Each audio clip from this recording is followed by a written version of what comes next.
After 2,000 days on Duolingo, can I speak Spanish? Short answer, yes, with some caveats. Let me show you.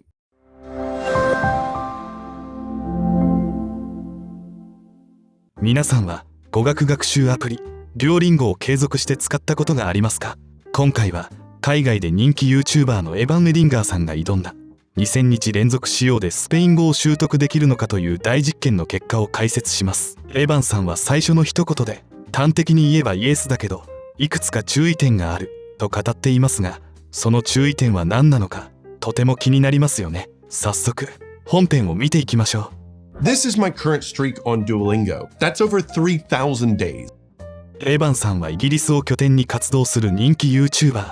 なんとデュオリンゴのストリークが3000日超えという超ヘビーユーザーですが、そのうち約1000日はドイツ語学習に充てていたとのこと。つまりスペイン語だけで考えると約2000日。しかも他のテキスト教材や授業は使わずにアプリ一本で学び続けてきたといいます。この動画ではその2000日間の積み重ねの成果や今後の課題についてじっくり語ってくれているんです。After 2,000 days on Duolingo, can I speak Spanish? Short answer, yes, with some caveats. Let me show you. エヴァンさんによると2000日の学習の結果、ある程度自由に会話はできるようになったといいます。ただし完璧なネイティブレベルとは程遠い。例えば文法の細部や発音の癖などまだ課題も多いのだとか。ですが日常生活で困らない程度のコミュニケーション能力は確立できたと胸を張っています。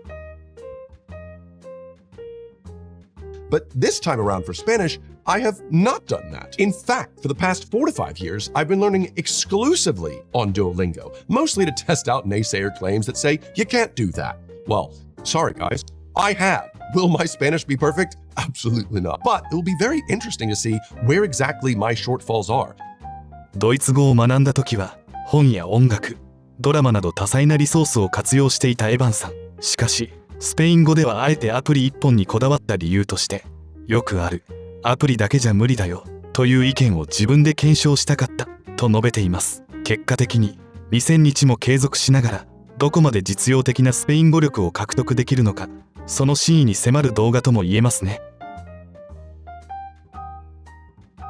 This right here is where I'm currently at in my Duolingo path, near the tail end of section 6. According to Duolingo, I should just about be able to start learning at a B2 level under the Common European Framework of Reference for Languages, or CEFR. Now, if I were fully at a B2 level Spanish, CEFR とは A1 から C2 まで6段階に語学力を区分するヨーロッパの基準です。B2 といえば日常生活や職場、学術的な場面でもある程度自信を持って会話できるが、まだネイティブレベルには達しないという位置づけ。エヴァンさんはアプリ上の進捗によると B2 に近づいてきたと語りつつ、ネイティブレベル C1 から C2 にはまだ遠いと自覚しています。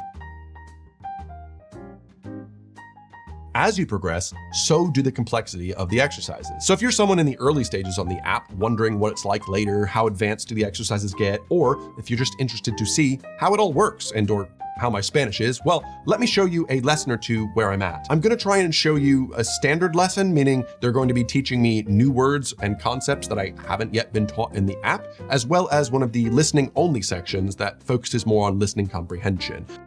デュオリンゴは初期段階では単語の穴埋め問題や短い文の翻訳が多いですが、 B1 から B2 レベルを目指す課題になると文章量が増えたりリスニング強化の比重が上がるなど難易度が明らかに変わってきます。例えば複数行のストーリーを読ませて内容を理解するセクションや長い音声を聞いて書き取る問題などが出現する。エヴァンさんの動画では実際に画面を撮影しながらレッスンを進める様子が紹介されています。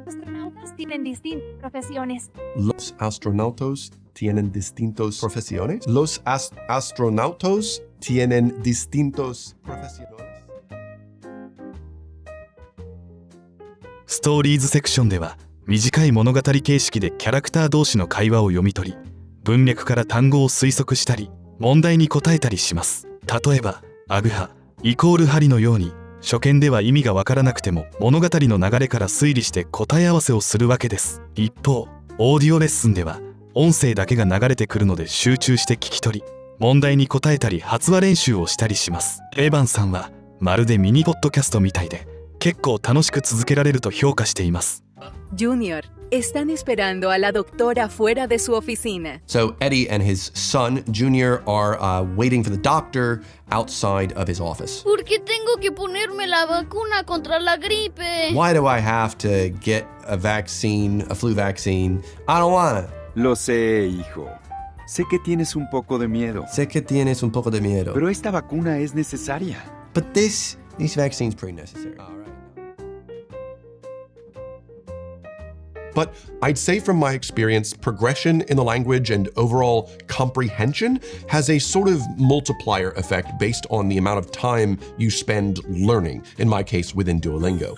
What I mean is some days you just don't have a lot of energy. That's normal. You might find it's 11:30 p.m. and you begrudgingly open the app just to maintain your streak and you do one 2 to 5 minute lesson, or maybe you just do a speaking exercise that requires the least amount of brain power and can be done in under a minute. Obviously, that's not going to help you progress that much. I've had many of those days, sometimes a week, sometimes it's 2 weeks long, where I'm just like, can't be arsed.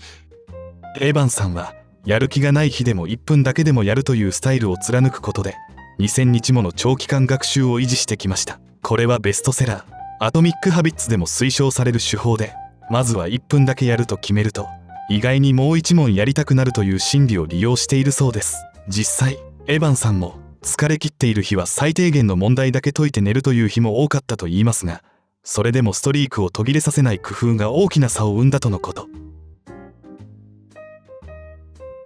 But speaking of being in Germany, I was recently in Berlin with my friend Dodi shooting a big future video on public transit. Very excited for that. But at one point, Dodi had injured her foot, so we couldn't really spend the day walking around Berlin. We spent it at the spa, a German spa, Textilfrei. Textilfrei, by the way, means it's a nude sauna, all right? It's a nude spa, it's Germany. But I say to my masseuse in German what I'd like out of my massage, and he says to me in English, usually, this is an upsetting thing, because doesn't want to use German with me. But instead, he says, I'm sorry, I don't know much German. Like, my German isn't great. So I just replied with, well, hablas español? To my utter glee, he responded, sí, claro que sí. Along with my excitement came, the fear.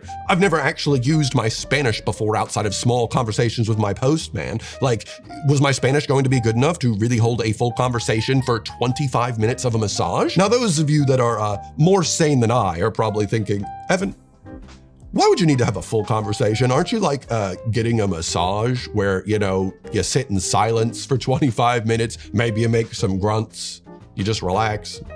No! Not me. Honestly, I could barely focus on how amazing this massage was because of how lit up my brain felt being able to communicate in Spanish effectively. Also, I might have been off my tits that day, but you know what? It's when in Berlin, all right? Anyway, he's asking me questions about myself. I ask questions about him. His name's Paul. He was born and raised in Mexico City. He can speak not only Spanish, but also Nahuatl, which is the language of the Aztec Empire. His daughter got a really good job in Berlin 8 years ago, and he came with her and has been working here ever since in Berlin. Listen, it was probably the most engrossed in a conversation I'd been in for so long. And this is not an experience that I ever would have had I not learned Spanish or tried using my Spanish to speak with him. There were times in which, obviously, my Spanish would falter. I just wouldn't know the right word. I would slow down, but I would know the right word in German. So I just kept going back and forth between Spanish and bits of German. And every time he would laugh because the whiplash between switching from Spanish fully to random German words was just too funny. But this also just made me feel even more great about this whole experience. I'm switching between Spanish and German, neither of which are my native language, and it just felt like a huge pivotal moment in my language learning journey. The same as when I was in Munich and I managed to get a haircut using only German. I was terrified, oh God, what if I say accidentally cut it all off, or I only want, but I did it, and it was that confidence boost I needed to make me feel like, oh my God, I can do this. I'd be formulating sentences, and for the first time in my life, I felt like I could actually make use of the more advanced grammar and sentence structure that I'd been learning in the B1 section. After 2,000 days on Duolingo, can I speak Spanish? Short answer, yes. エヴァンさんはこの一言こそが今回の挑戦の結論だと言えます。もちろん C1 や C2 のようなネイティブ並みではないけれど、日常会話で困ることはほとんどないレベルまで到達できると、動画の中でもいくつか実用的なフレーズや長い文を紹介し、会話しようと思えばしっかり成り立つと話していました。can I speak Spanish with 2,000 days of Duolingo? I would say yes. But also, important to note, I probably would have said the same thing at 1,000 days, albeit at a much lower level. I'm not really a gatekeeper. I'm a gate opener, okay? So no matter where you are in your language learning journey, the one thing I hope you can take away from this video is this. Learning language is not a race. Don't let someone bully you because you're slow and steady, you're learning. If you're just using some spare time you've got in your day to figure out a language, hell yeah.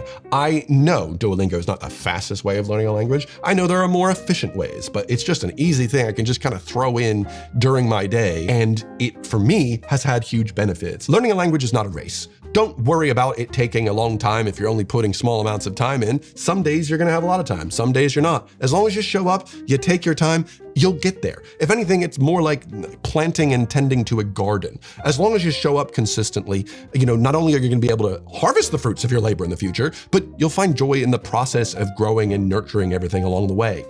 Even if that does sound a bit wanky. This is also just so similar to my story on YouTube and how I've uploaded a video every single Sunday, and I started doing that over 10 years ago. But the consistency is really where most of my growth has come from. I've never really had a viral video that blew up and I got lots of subscribers from. It's just every week I've always shown up, I've always uploaded something different and slowly grew from there. And one day I will hopefully hit that 1 million subscriber threshold just by being consistent, I suppose.